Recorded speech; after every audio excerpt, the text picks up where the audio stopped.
Welcome to Grand Sumo Breakdown, the unofficial sumo podcast for official sumo fans.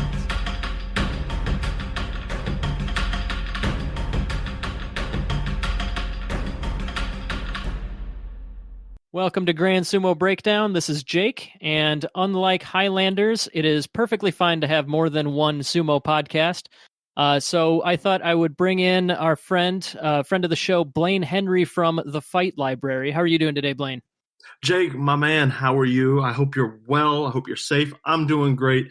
I'm blessed, and I'm thankful to be on the greatest sumo podcast known to planet Earth. It's what I say all the time, so I'm glad that you agree.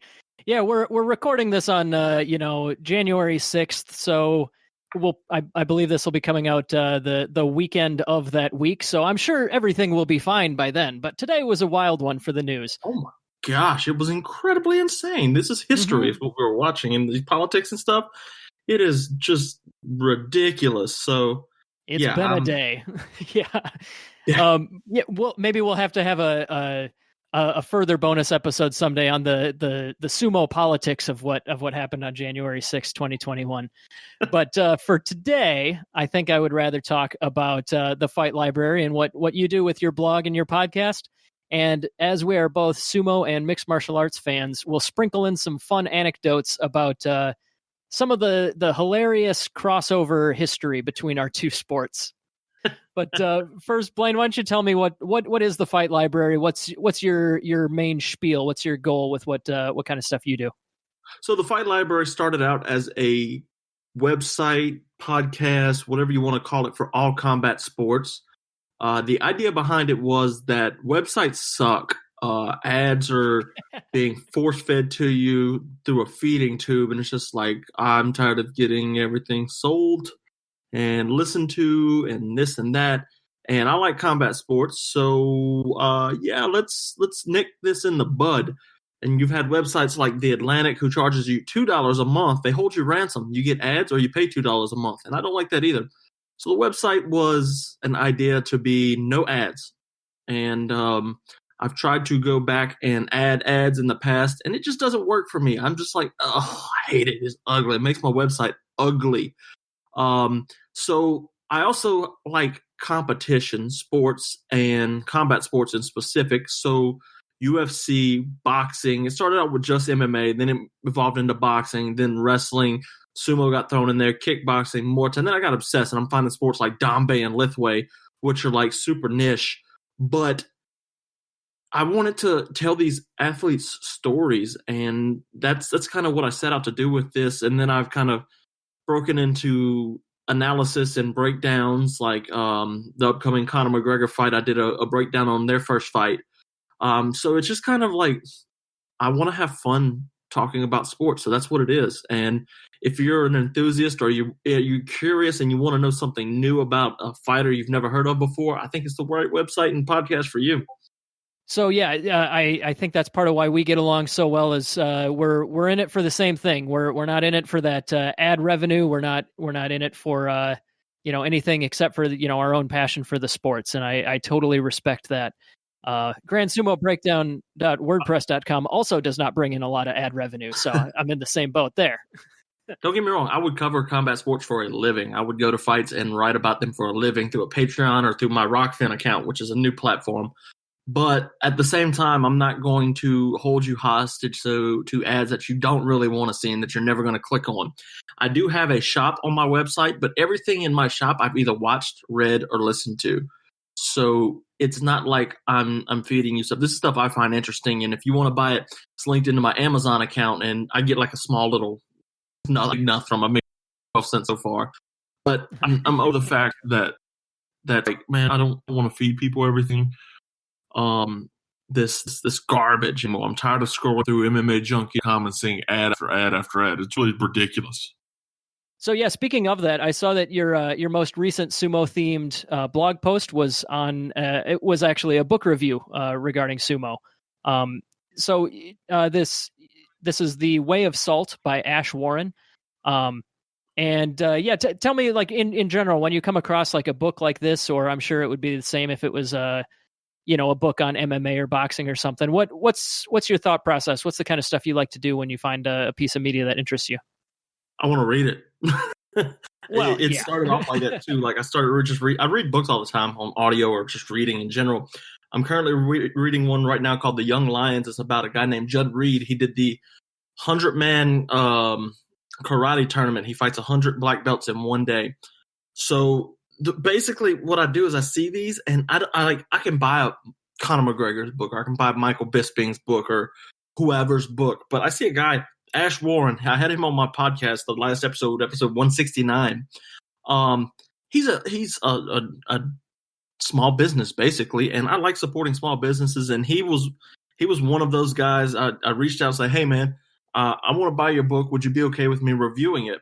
And I didn't ask for a free copy. I bought the book on Amazon and I read it. I was really happy with buying it, and I wrote about it. I wrote good about it, and it was, it's a fantastic book. And if you haven't read that, it's a great book.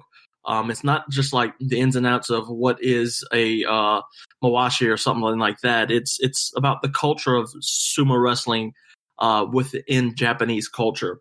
But when I see something like this that just catches my eye, I'm like, let me try that. Let me read it. Okay, what's $12 going to hurt? So that's kind of my process behind it. Yeah, I love that. And getting you mentioned you actually snagged an interview with the author. Yeah, it's the latest episode of my podcast, actually, 169. Excellent. So your podcast, I actually was a guest with you previously. We were, we're doing the old podcast interview exchange here. And your podcast is generally made up of interviews with whoever you can get your hands on, right? Yeah, definitely. By the way, that's episode 167 for anybody who wants to go listen to me and Jake riff on. That's 167, the best episode of the Fight Library podcast. 167. Yes, thank you. It had 250,000 hits. It was insane. Oh yeah, I'm. I that's kind of low for me, but it's something. Yeah, no. So I listen to Joe Rogan a lot. I've listened to Joe Rogan for a long time, and I like his long form interviews. But I'm also burdened by the fact that, man, I don't have 3 hours to sit here and listen to a whole podcast at once. So I decided to do micro versions of that with only fighters. And it started out doing one fighter per episode. And recently, in the last couple months, I've done more of a show type thing where I have 3 people on back to back to back. But you can, come to a logical stopping point there. And that's kind of the idea behind that. I like talking to fighters. It's pretty cool. A lot of the times when you're a kid, you look up to these athletes and you're like, man, that'd be cool to talk to, who was it back in my day? Derek Jeter, So, I get to ask these athletes questions. There's a lot of people who look up to them. And I get to ask them questions that kids want to ask them. Why did you start fighting? What was it like when you were almost lost the last fight that you were in, but you turned it around last second with something crazy? And, if I can have these kids or anybody that's like, man, I wonder what such and such was thinking then, and I can ask that question, I will. And I think that's kind of the goal behind the podcast itself, is to talk to cool people about cool things and get different insight. Yeah, that's awesome. And I especially love your philosophy of like bite-sized chunks. I mean, if in any other year, I know that I would probably be inhaling your podcast as fast as you could put it out, because like 15 minutes is like exactly my commute if I wasn't working from home during the pandemic. So yeah, I would easily get through more there. But like, regardless, I've listened to a handful, and I just think it's really cool. Like in the world of MMA, there's so many actual people out there. Like just in the UFC, how many fighters are there? Like 500 or something like that? It's ballooned up to 700 in the last year and a half. They're getting big. Yeah, and the fact that most of those guys speak English. I mean, you can like kind of cast a wide net and see who wants to talk to you, right? That's exactly my philosophy. I'm going out there and seeing to talk to everybody I can. I've kind of had to scale it back recently because I've been getting bigger and bigger yeses, but at the same time, I still don't want to cut out the little guy, the guy who isn't in the UFC yet, so I'll talk to them too. But yeah, that's basically just cast a wide net, see who I can get. And I've got some champions before. I've got some people who, failed out of the UFC before, but they also have good stories. So, I think my most notable interview on the podcast would have to be either Johnny Walker or Aljamain Sterling. But like I've done interviews with people who don't speak English as well. And I've done, Petr Yan, who's a current champion, Chris Cyborg, who's a champion. I've done Tochinoshin I interviewed before actually. Holy cow, really? Yeah, I'll have to send you the link to that. Yep, please do. I did it. It's weird. I can't interview sumo people. They won't talk to me, and it makes me upset. But yeah, I got Tochinoshin.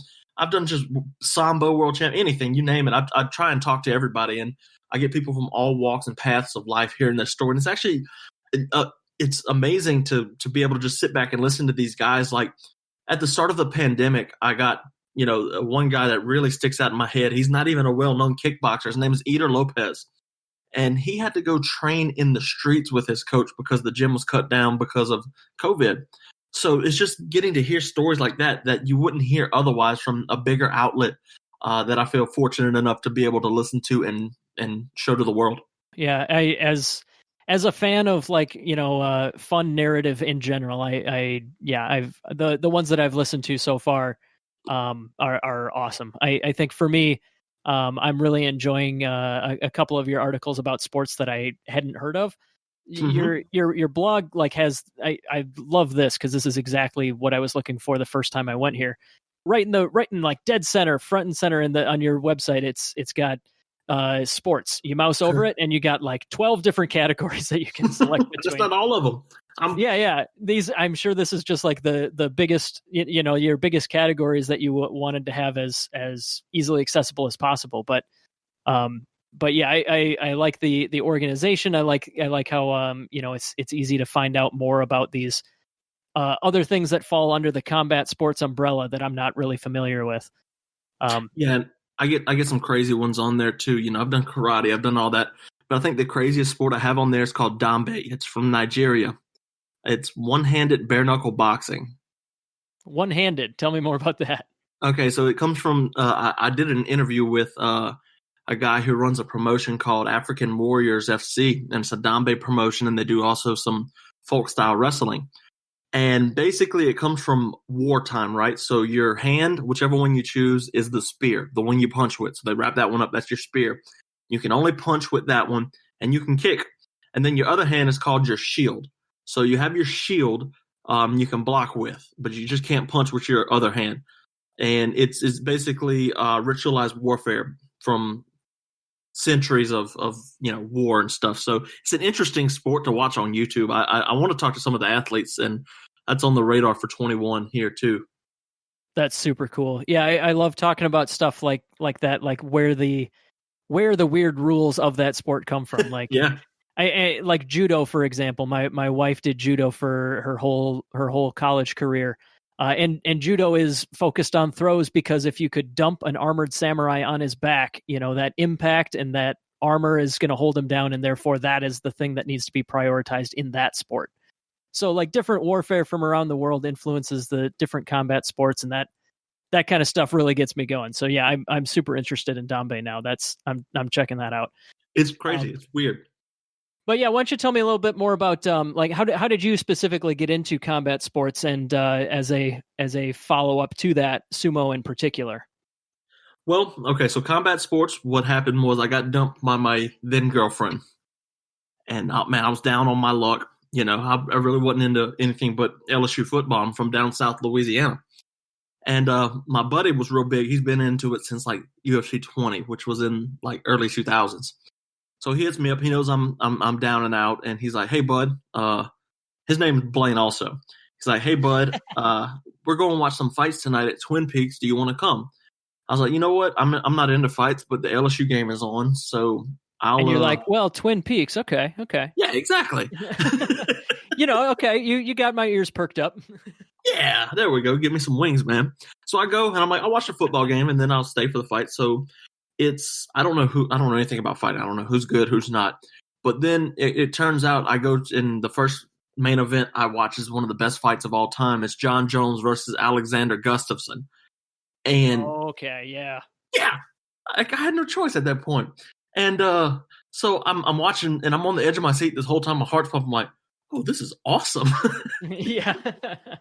Haven't missed an event since. Haven't missed one since.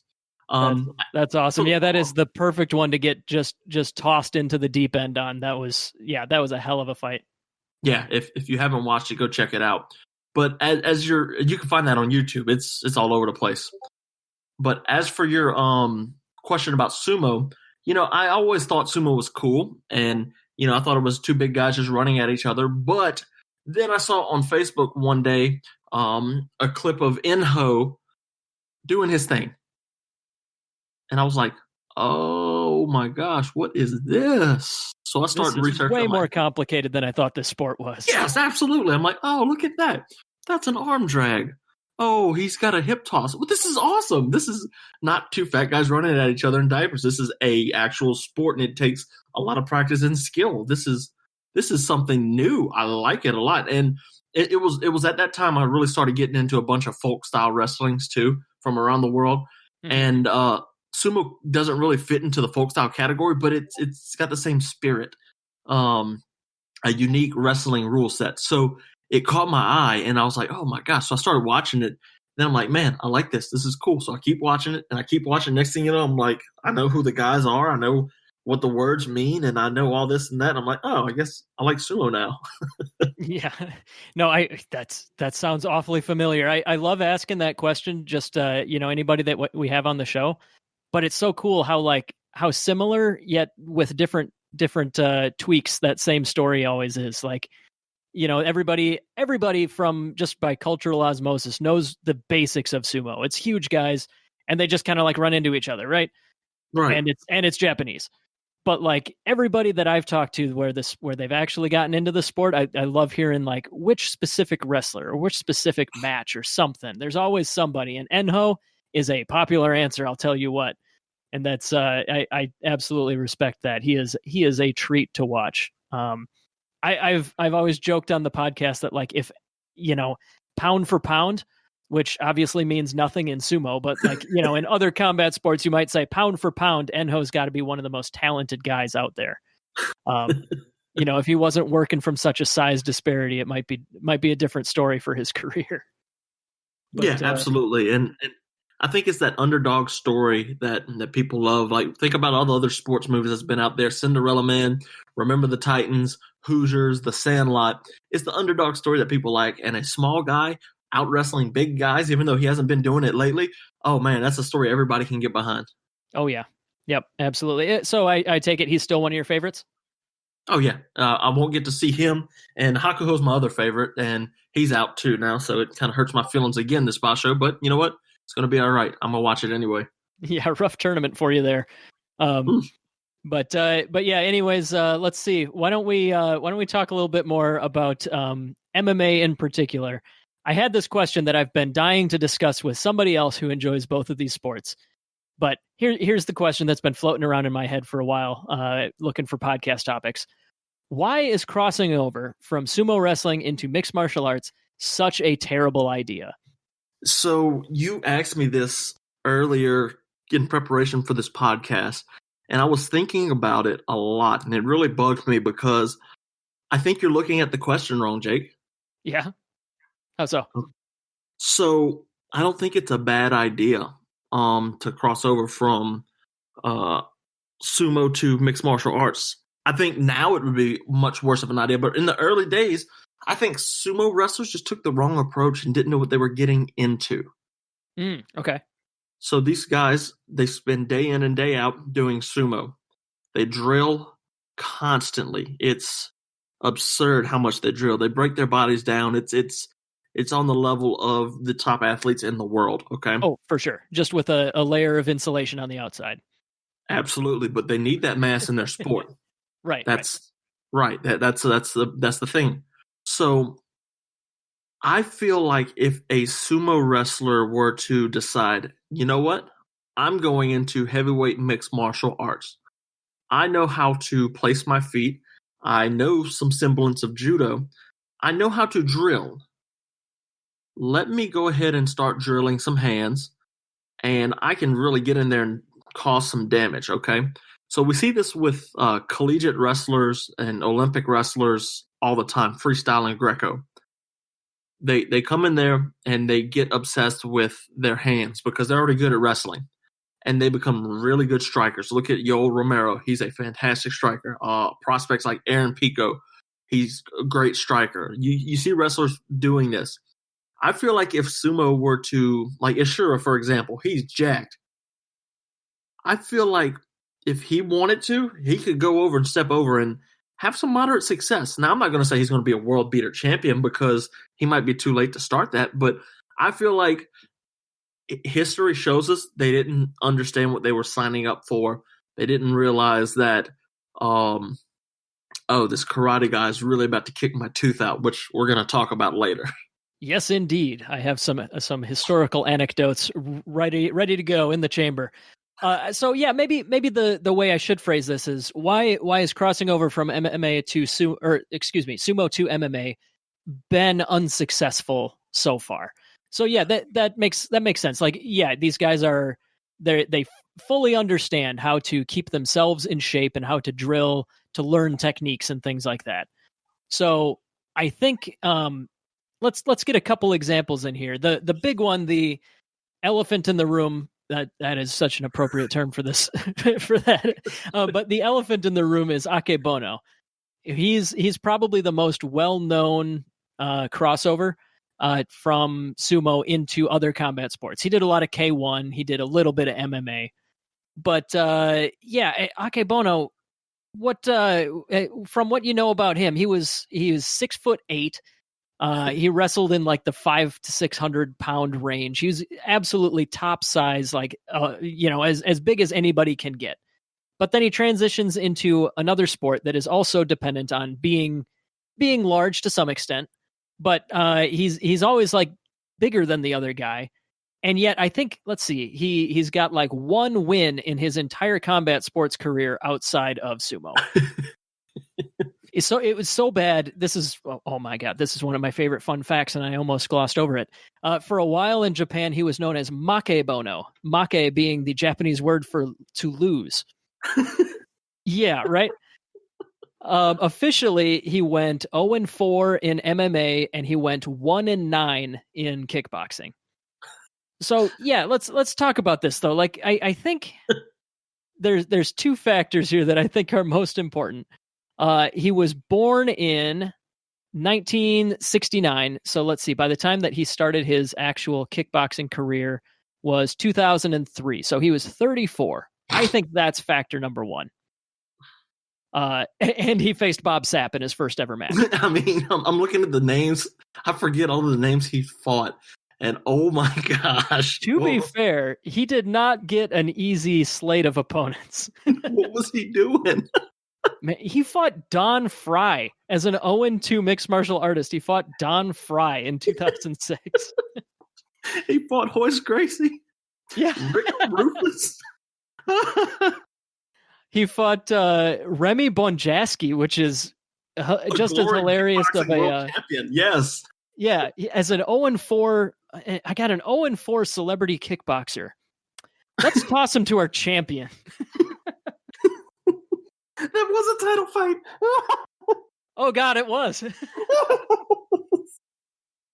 So yes, hilarity of the decision making aside. Oh my God. He was kind of set up to fail for a lot of reasons. I think the other main reason that that this didn't work out, and that his pro wrestling kind of worked out after this failure, after the failure of like competitive combat sports, I think he never really lost all the weight.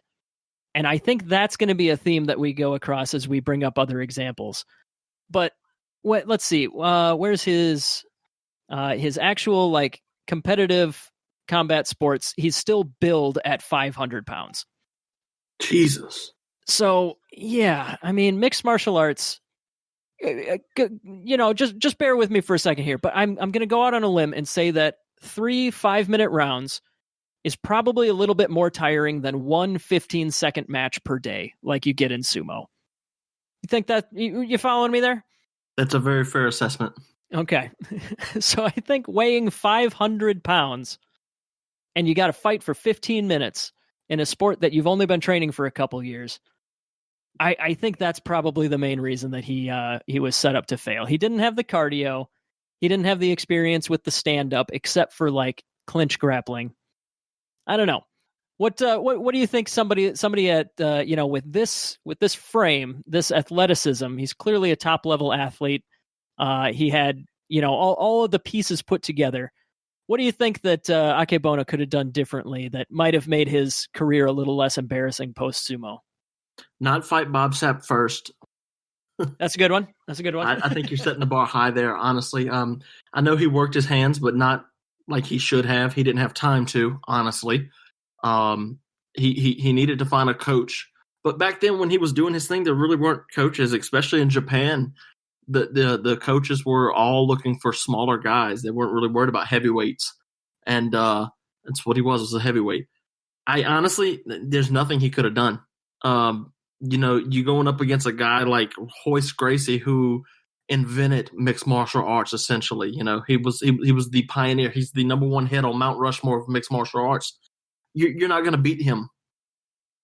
Right. Yeah. The matchmaking just, oh my God. Remy Bojanski, you're not going to beat him either.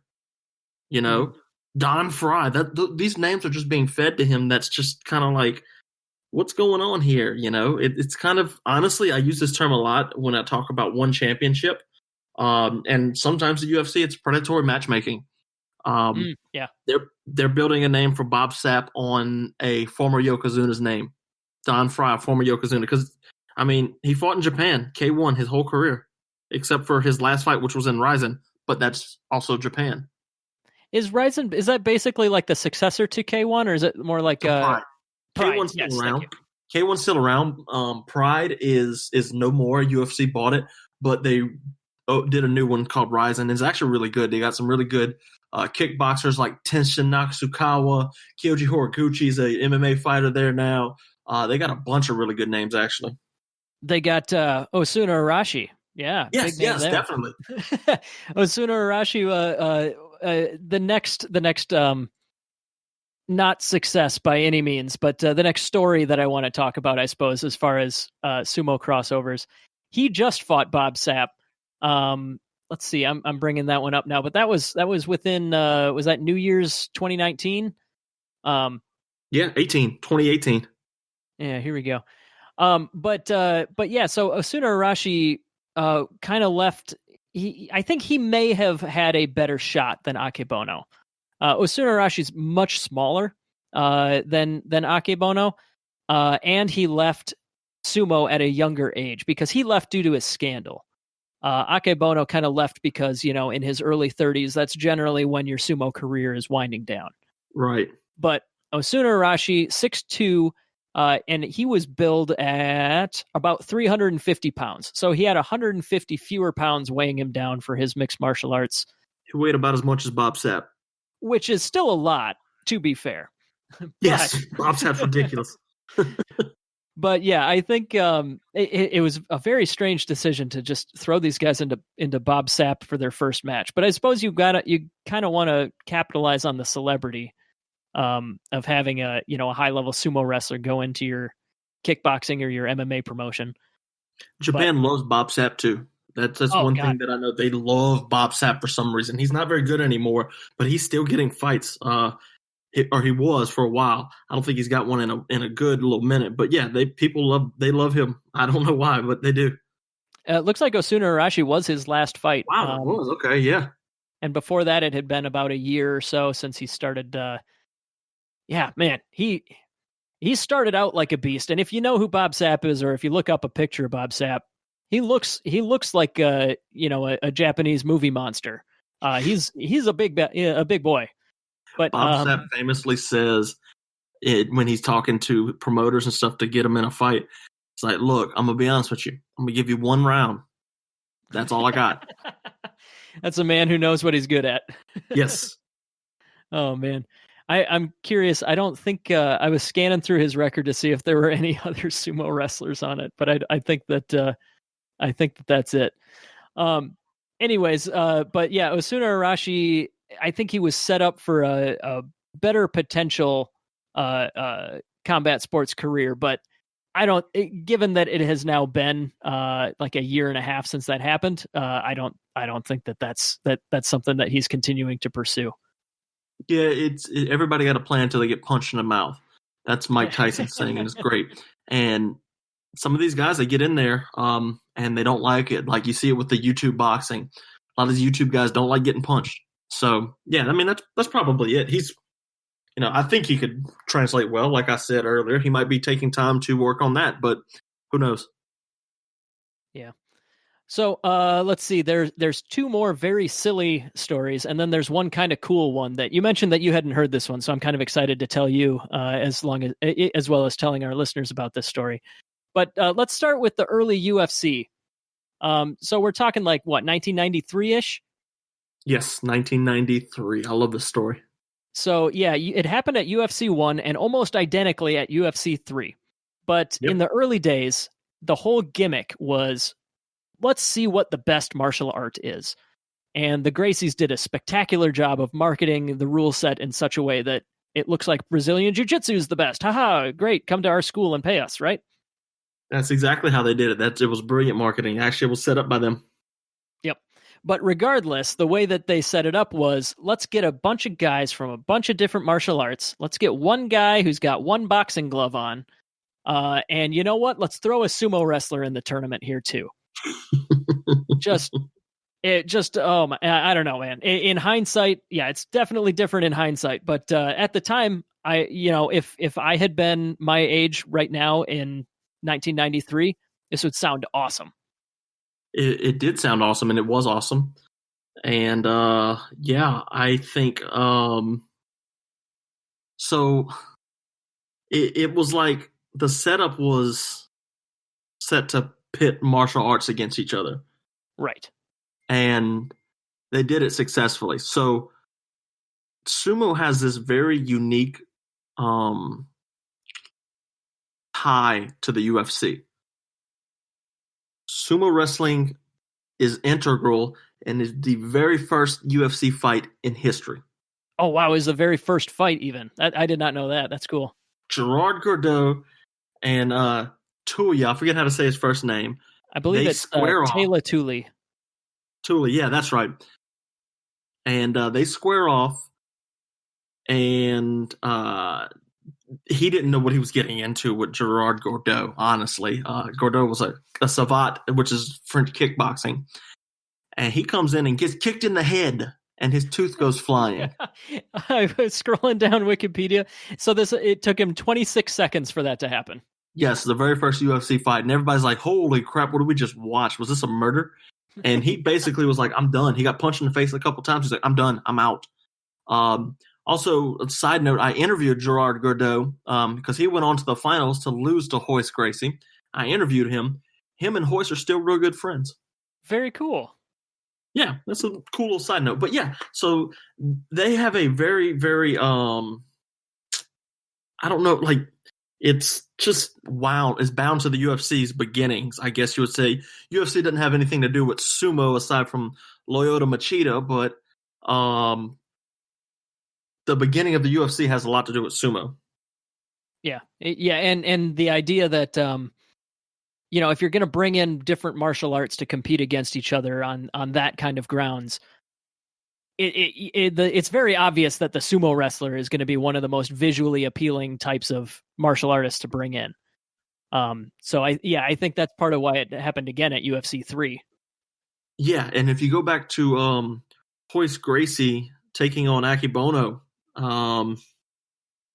whenever that was, I forget which event that was at, honestly, but the visual, like, that's the most common when talking about, oh, jiu-jitsu's bad, bro. Like, I saw a guy take on a 400-pound sumo wrestler, and he tapped him out. Like, wow. That like catches people's eye, and that was really a big part of it going forward. Like, jiu-jitsu's big selling point is it doesn't matter how big they are, you can still tap them out, which is true to an extent, but it was demonstrated perfectly with the sumo wrestling. They were strategically placed to have that happen with Royce Gracie for sure eventually. Yeah. I mean, the marketing basically writes itself at that point. This is kind of silly. This is actually like well into Royce Gracie's decline even. That match happened in 2004. Oh, wow. Yeah, I forgot it was that late. Yeah. Yeah, Hoyce only had 4 more fights after those, if you include the farce with Ken Shamrock as a fight. What you mean the farce? That is up for debate. He got a TKO by nut kick. Yeah, that's basically it. Oh man. But anywho, yeah, so like UFC 1, this guy comes in and gets knocked out. Thule, by the way, you may have also heard of him from. He's the huge dude in Forgetting Sarah Marshall. He's been in I didn't know that. Yeah, he's been in a couple movies. He was one of the main characters on the reboot of Hawaii Five-0. Just made a couple other random cameos, as I'm sure most of these roles are just the fat guy, Right. But in Forgetting Sarah Marshall, he was legit hilarious. UFC 3 was a slightly different situation, but not not altogether that different. Emmanuel Yarbrough was very successful as a international sumo wrestler, never in actual professional sumo wrestling in Japan. But he did compete a ton around the world in amateur sumo. Right. You'd probably recognize him if you saw him, because he is not. He was never very healthy. 6'7", marketed at 600 pounds, and yeah, there's no way to there's no way to gracefully carry 600 pounds. Oh yeah, definitely. But regardless, he was legitimately successful at sumo wrestling. And let's see, he's particularly known for holding the Guinness World Record for heaviest living athlete. Oh, shoot, I read that poorly, because I was about to also list that he passed away 5 years ago. That was poor timing on my part. But yeah, he was only 51, which is sadly not that uncommon for people in the sumo world that are, gigantic. But regardless, his UFC 3 match was against Keith Hackney, and it went similarly but slightly slower than the previous the previous sumo versus kickboxing match. He lasted a full 159 before Keith had him on the ground, and Yarbrough was just turtling for way long. By modern sensibilities, that was a very late stoppage. That's something that's that's something that's hard to stomach when you go and watch old UFC fights. Yeah, they're brutal. Oh my gosh, they're so brutal. So yeah, that one was interesting too, because Keith was not as decorated as Gerard Gordeau, but he was still very good. And but we're laughing at these guys, but man, it takes some serious gonads to go in there and say, I'm gonna fight this kickboxing guy. Mm-hmm. Yeah, for sure. Yeah, and Yarbrough in particular, after watching the only previous data point, just is very much not in your favor.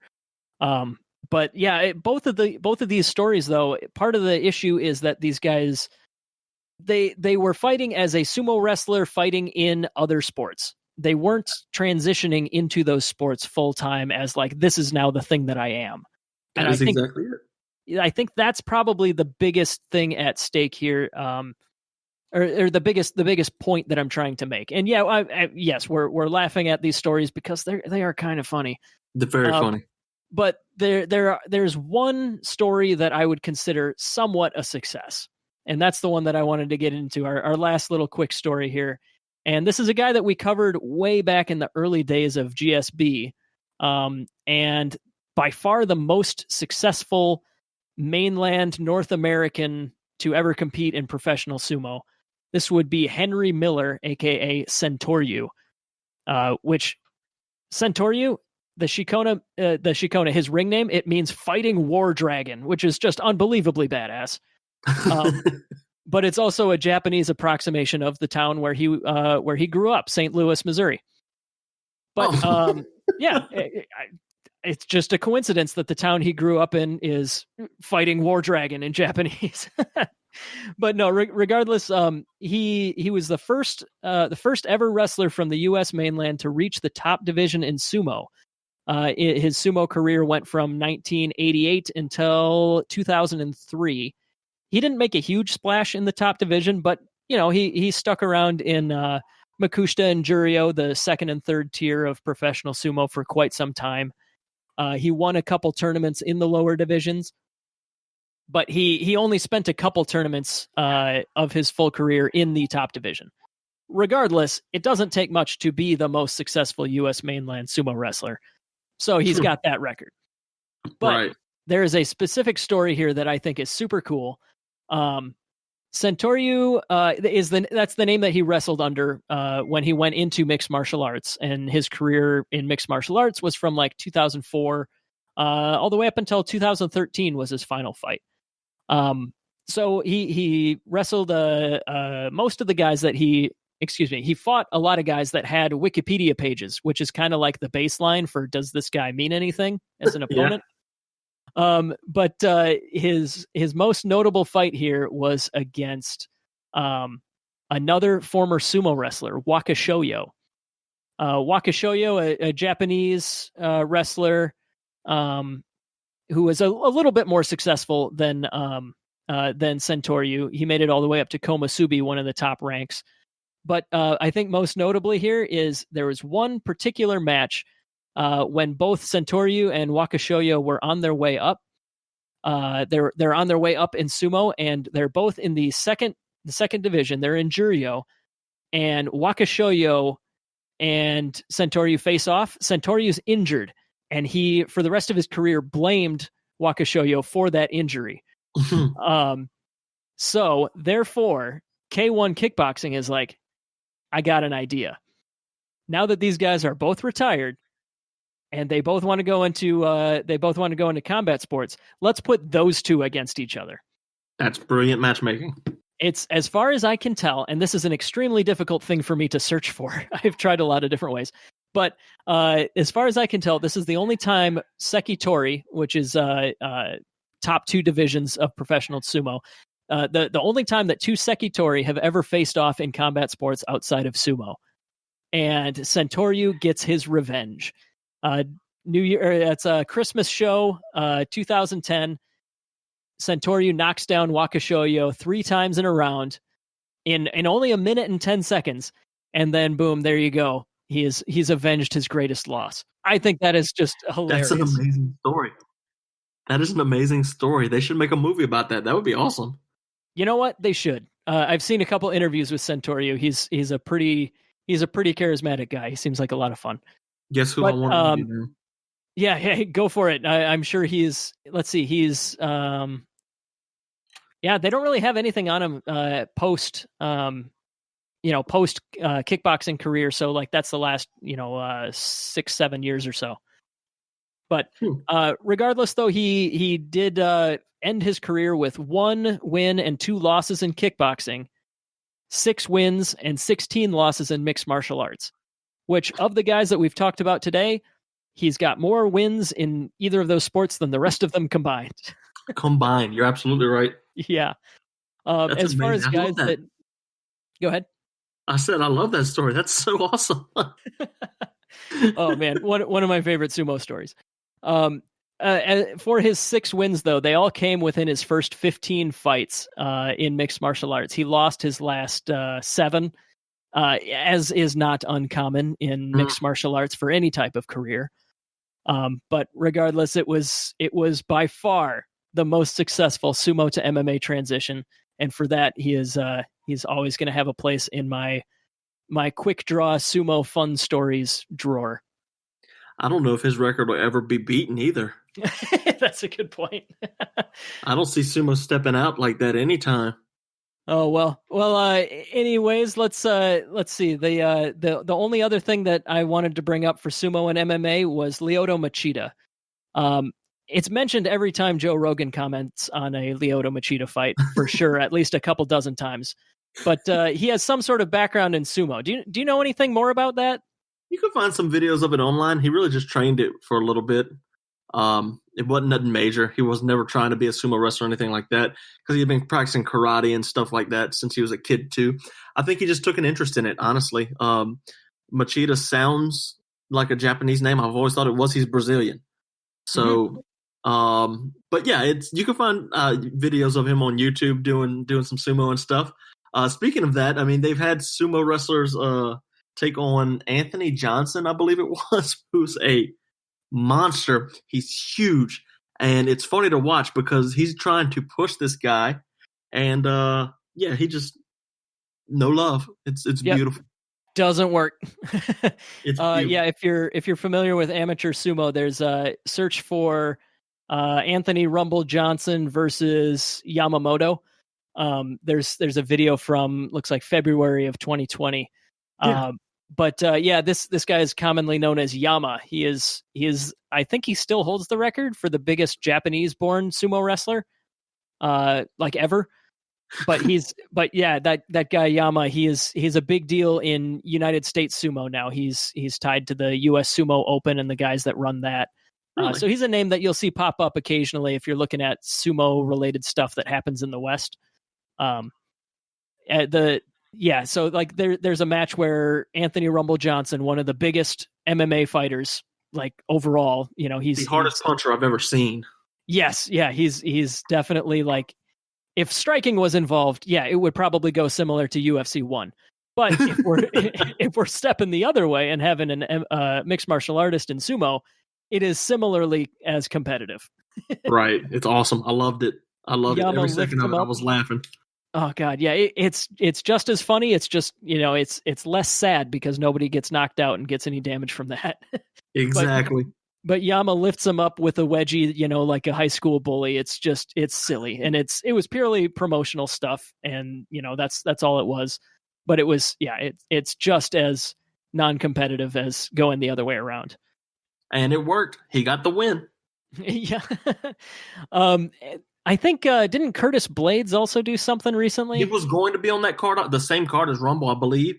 I think he had to pull out for something. That's what I wanted to see because Curtis Blades is a Division I All-American wrestler, so he has more of a background in grappling than Rumble does. Rumble's I'm a knock you out type guy, but it would be no love for Curtis Blades either. It would just go on a little bit longer.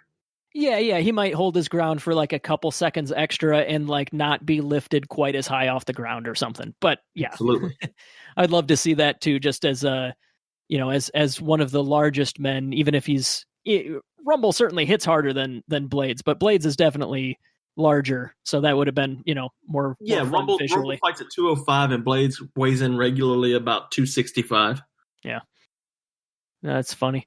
Well, I suppose I should let you go here, but why don't you tell us where we can find you if we're more interested in more Fight Library content? Fight-Library is the website, fight-library.com. I post interviews 2 or 3 times a week on various athletes, a lot of MMA because that's where I got my teeth cut, but it's more stuff coming as well. You can also follow me on Twitter, which is where I'm most active, Blaine Henry, TFL, the Fight Library. Follow me on there. And also I'm a big push on my YouTube channel, so go find the Fight Library on there where I just dropped a technical readout of the first fight of Conor McGregor and Dustin Poirier before they fight this month on UFC 257. I have that one ready to go. I opened that tab as soon as you and I started texting that today, and I saw that you had a new post. You're the man. So I'm excited to check that one out. But yeah, if you are interested in more Grand Sumo Breakdown, be sure to leave us a review. Find us on Twitter, Instagram, etc., and all that. And if you have any comments, questions, or corrections, grandsumobreakdown@gmail.com. Thanks again so much for joining us, Blaine. Hope to talk to you again soon. Thanks, Jake. Take it easy, brother. Thank you for listening to Grand Sumo Breakdown. Until next time, Throw your salt high and keep moving forward.